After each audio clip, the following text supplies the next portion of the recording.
ಎಲ್ಲರಿಗೂ ನಮಸ್ಕಾರ. SIR form fill ಮಾಡೋದು ಹೇಗೆ ಅಂತ ನೋಡೋಣ. ಮೊದಲಿಗೆ ಇಲ್ಲಿ ನೋಡ್ತಾ ಇರ್ಬೋದು, ನಮ್ಮ ಬಗ್ಗೆ ಎಲ್ಲ ವಿವರಣೆ ಕೊಟ್ಟಿದ್ದಾರೆ. ಮತದಾರರ ಹೆಸರು, ಮತದಾರರ ಭಾವಚಿತ್ರದ ಗುರುತಿನ ಚೀಟಿ ಸಂಖ್ಯೆ, ವಿಳಾಸ ಅಂದರೆ ದಾವಣಗೆರೆ ಕರ್ನಾಟಕ ಅಂದರೆ ಪಿನ್ ಕೋಡ್ ಎಲ್ಲ ಕೊಟ್ಟಿದ್ದಾರೆ. ಕ್ರಮ ಸಂಖ್ಯೆ, ಭಾಗ ಸಂಖ್ಯೆ, ಹೆಸರು, ವಿಧಾನಸಭಾ ಕ್ಷೇತ್ರದ ಹೆಸರು, ರಾಜ್ಯ ಎಲ್ಲವೂ ಕೂಡ ನಾವು ಎಲ್ಲಿ ವೋಟ್ ಮಾಡ್ತಿದ್ದೀವಲ್ಲ ಅದ್ರ ಬಗ್ಗೆ ಇಲ್ಲೆಲ್ಲ ಪ್ರತಿಯೊಂದು ಕೂಡ ಈ ಡೀಟೇಲ್ಸ್ ಕೊಟ್ಟಿದ್ದಾರೆ. ಹಾಗೆ ಇಲ್ಲಿ ಸ್ಕ್ಯಾನರ್ ಕೂಡ ಕೊಟ್ಟಿದ್ದಾರೆ. ಸ್ಕ್ಯಾನ್ ಮಾಡಿದರೆ ನಮ್ಮ ಡೀಟೇಲ್ಸ್ ಎಲ್ಲ ಸಿಗುತ್ತೆ. ಹಾಗೆ ನಮ್ಮ ಭಾವಚಿತ್ರನೂ ಕೂಡ ಇದೆ. ನಮಗೆ ಈ ಭಾವಚಿತ್ರ ಬೇಡ ಅಂತಂದರೆ ಇತ್ತೀಚಿನ ಭಾವಚಿತ್ರ ಕೂಡ ನಾವು ಅಂಟಿಸ್ಬೋದು. ನೀವು ನೋಡ್ತಾ ಇರ್ಬೋದು, ಇಲ್ಲಿ ಈ ಫಾರಮಲ್ಲಿ 2 ಭಾಗ ಇದೆ. ಈ 2 ಭಾಗದಲ್ಲೂ ನಾವು ಫಾರಮ್ ಫಿಲಪ್ ಮಾಡುವಾಗಿಲ್ಲ. ನಾವು ಒಂದೇ ಭಾಗದಲ್ಲಿ ಮಾತ್ರ ಫಾರಮ್ ಫಿಲಪ್ ಮಾಡಬೇಕು. ಅಂದರೆ ಈ ಭಾಗದಲ್ಲಿ ಇರುವಂಥದ್ದು 2007ರಲ್ಲಿ ಯಾರು ವೋಟ್ ಮಾಡಿರ್ತಾರೋ ಅವ್ರು ಮಾತ್ರ ಈ ಫಾರಮ್ ಫಿಲಪ್ ಮಾಡಬೇಕು. ಅಂದರೆ 40 ವರ್ಷ ಮೇಲ್ಪಟ್ಟಿರೋರು ಈ ಭಾಗದಲ್ಲಿ ಫಾರಮ್ ಫಿಲಪ್ ಮಾಡಬೇಕು ಅಂತ ಅರ್ಥ. ಹಾಗೆ ಈ ಭಾಗದಲ್ಲಿ 2007ರಲ್ಲಿ ಯಾರು ವೋಟ್ ಮಾಡಿಲ್ವೋ ಅಂದರೆ 40 ವರ್ಷ ಕೆಳಗಿರೋರು ಅಂದರೆ ಒಳಗಿರೋರು ಅವ್ರು ಮಾತ್ರ ಈ ಭಾಗದಲ್ಲಿ ಫಾರಮ್ ಫಿಲಪ್ ಮಾಡಬೇಕು ಅಂತ ಅರ್ಥ. ನಾವು 2007ರಲ್ಲಿ ವೋಟ್ ಮಾಡಿಲ್ಲ ಅಂತ ಅಂದರೆ ಹಾಗಿದ್ರೆ ಇಲ್ಲಿ ಯಾರ್ದು ಫಾರಮ್ ಫಿಲ್ ಮಾಡಬೇಕು ಅಂದರೆ ನಮಗೆ 40 ವರ್ಷ ಆಗಿಲ್ಲ, 40 ವರ್ಷದ ಮೇಲ್ಪಟ್ಟೋರು ಅಲ್ಲ. ಹಾಗಿದ್ರೆ ಇಲ್ಲಿ ಯಾರ್ದು ಫಿಲಪ್ ಮಾಡಬೇಕು ಅಂದರೆ ಇಲ್ಲಿ ಫಿಲಪ್ ಮಾಡಬೇಕಾಗಿರೋದು ನಮ್ಮ ತಂದೆಯವರ ಡೀಟೇಲ್ಸ್. ಅವರು 2007ರಲ್ಲಿ ವೋಟ್ ಮಾಡಿರೋ ಕಾರಣ ಅವರಿಂದ ಮೂಲಕ ನಾವು ಬಂದಿದ್ದೀವಿ ಅನ್ನೋ ಕಾರಣಕ್ಕೋಸ್ಕರ ನಾವು ಈ ಫಾರಮ್ನ ಫಿಲಪ್ ಮಾಡ್ತಾಯಿದ್ದೀವಿ.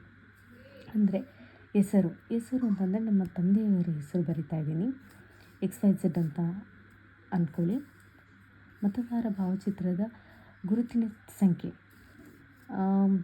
ಅಂದರೆ ಇಲ್ಲಿ ವೋಟರ್ ID ಇದೆಯಲ್ವ, ಈ ವೋಟರ್ IDಯಲ್ಲಿ ನೀವು ನೋಡ್ತಾ ಇರ್ಬೋದು, ಈ ವೋಟರ್ IDಯಲ್ಲಿ ಇಲ್ಲಿ ಭಾವಚಿತ್ರದ ಮೇಲೆ ಕೊಟ್ಟಿರುವಂಥ ಸಂಖ್ಯೆ ಇದೆಯಲ್ಲ, ಈ ಸಂಖ್ಯೆನ ಬರಿಬೇಕು. ಈ ಸಂಖ್ಯೆನ ನೀವು ಇಲ್ಲಿ ಬರಿಬೇಕು. ಹಾಗೆ ಸಂಬಂಧಿಯ ಹೆಸರು ಅಂದರೆ ನಮ್ಮ ತಂದೆಯ ಹೆಸರು ಬರಿಬೇಕು. ABCD ಅಂತ ಅಂದ್ಕೊಳ್ಳಿ. ನೆಕ್ಸ್ಟು ಅಂದರೆ ABCD ಅವರು ಏನಾಗಬೇಕು ನಮ್ಮ ಅಪ್ಪಗೆ ಅಂದರೆ ಸಂಬಂಧದಲ್ಲಿ ಏನಾಗಬೇಕು ಅಂತ ಕೇಳಿದ್ದಾರೆ. ಅಂದರೆ ತಂದೆ ಆಗಬೇಕು. ನಾವು ತಂದೆ ಅಂತ ಬರಿತಿದ್ದೀನಿ. ಜಿಲ್ಲೆ ಅಂದರೆ ಯಾವ ಜಿಲ್ಲೆಯಲ್ಲಿ ವೋಟ್ ಹಾಕ್ತಿದ್ದಾರೆ ಅಂತ ಬರಿಬೇಕು. ನಾನು ಚಿತ್ರದುರ್ಗ ಅಂತ ಬರಿತಿದ್ದೀನಿ. ರಾಜ್ಯ ಕರ್ನಾಟಕ. ವಿಧಾನಸಭಾ ಕ್ಷೇತ್ರದ ಹೆಸರು ಅಂದರೆ ಏನು ಬರಿತೀರಿ, ನಮ್ಮ ತಂದೆಯವರು ವೋಟರ್ ID ಇದೆಯಲ್ಲ, ಆ ವೋಟರ್ IDಯಲ್ಲಿ ವಿಧಾನಸಭಾ ಕ್ಷೇತ್ರ ಅಂತ ಇದೆ. ನೀವು ನೋಡ್ತಾ ಇರ್ಬೋದು ವೋಟರ್ IDನ. ಮತದಾರರ ನೋಂದಣಾಧಿಕಾರಿ ಅಂತ ಇದೆ ಇಲ್ಲಿ. ಆ ನೋಂದಣಾಧಿಕಾರಿಯಲ್ಲಿ ನೋಡ್ರಿ, ಇಲ್ಲಿ ಹೊಳಲ್ಕೆರೆ ಅಂತ ಕೊಟ್ಟಿದ್ದಾರೆ. ಇಲ್ಲಿ ನೋಡ್ತಾ ಇರ್ಬೋದು, ವಿಧಾನಸಭಾ ಕ್ಷೇತ್ರ ಹೆಸರು ಯಾವುದು ಅಂತ ಕೇಳಿದರೆ ಹೊಳಲ್ಕೆರೆ ಅಂತ ಬರಿಬೇಕು. ಇಲ್ಲಿ ಕೊಟ್ಟಿದ್ದಾರೆ ಹೊಳಲ್ಕೆರೆ ಅಂತೇಳಿ. ಇಲ್ಲಿ ಏನು ಕೇಳಿದರೆ ಕ್ಷೇತ್ರ ಸಂಖ್ಯೆ, ಭಾಗ ಸಂಖ್ಯೆ, ಕ್ರಮ ಸಂಖ್ಯೆ ಎಲ್ಲಿದೆ? ಈ ವೋಟರ್ IDಯಲ್ಲಿ ಇಲ್ಲಿ ಕೊಟ್ಟಿದ್ದಾರೆ, ಲಾಸ್ಟಲ್ಲಿ ಇದೆ. ನೀವು ನೋಡ್ತಿರ್ಬೋದು, ಇಲ್ಲಿ ಲಾಸ್ಟಲ್ಲಿ 9 ಸಂಖ್ಯೆಗಳಿದೆ. ಈ 9 ಸಂಖ್ಯೆನ ಇಲ್ಲಿ ಬರಿಬೇಕು. ಕ್ಷೇತ್ರದ ಸಂಖ್ಯೆ, ಭಾಗ ಸಂಖ್ಯೆ, ಕ್ರಮ ಸಂಖ್ಯೆ ಇಷ್ಟೇ. ಇಷ್ಟೊತ್ತು ನಾವು ನಮ್ಮ ತಂದೆಯವರ ಡೀಟೇಲ್ಸ್ ಬರೆದಾಯಿತು. ನೆಕ್ಸ್ಟು ಇಲ್ಲಿ ಕೊಟ್ಟಿರುವಂಥ ಡೀಟೇಲ್ಸ್ ಎಲ್ಲ ನಮ್ಮ ಬಗ್ಗೆ ಬರೀಬೇಕು. ಜನ್ಮ ದಿನಾಂಕ, ತಾರೀಕು, ತಿಂಗಳು, ವರ್ಷ ಇಲ್ಲಿ ಕೊಟ್ಟಿದ್ದಾರೆ. 8 ಬಾಕ್ಸ್ ಕೊಟ್ಟಿದ್ದಾರೆ. 8 ಬಾಕ್ಸಲ್ಲೂ ಕೂಡ ಫಿಲಪ್ ಮಾಡಬೇಕು. ಒಂದು ಬಾಕ್ಸನ್ನು ಬಿಡುವಾಗಿಲ್ಲ. ಉದಾಹರಣೆ 19/04/1996 ಇದೇ ಥರನೇ ಫಿಲ್ ಮಾಡಬೇಕು. ಆಧಾರ್ ಸಂಖ್ಯೆ, ಆಧಾರ್ ಕಾರ್ಡಲ್ಲಿರುವಂಥ ಸಂಖ್ಯೆನ ಬರೀಬೇಕು. ಮೊಬೈಲ್ ಸಂಖ್ಯೆ, ಹಾಗೆ ಆಧಾರ್ ಕಾರ್ಡಲ್ಲಿರುವಂಥ ಮೊಬೈಲ್ ಸಂಖ್ಯೆ ಬರೀಬೇಕು. ತಂದೆ ಹೆಸರು, ಆಧಾರ್ ಕಾರ್ಡಲ್ಲಿರುವಂಥ ತಂದೆ ಹೆಸರು ಬರೀಬೇಕು.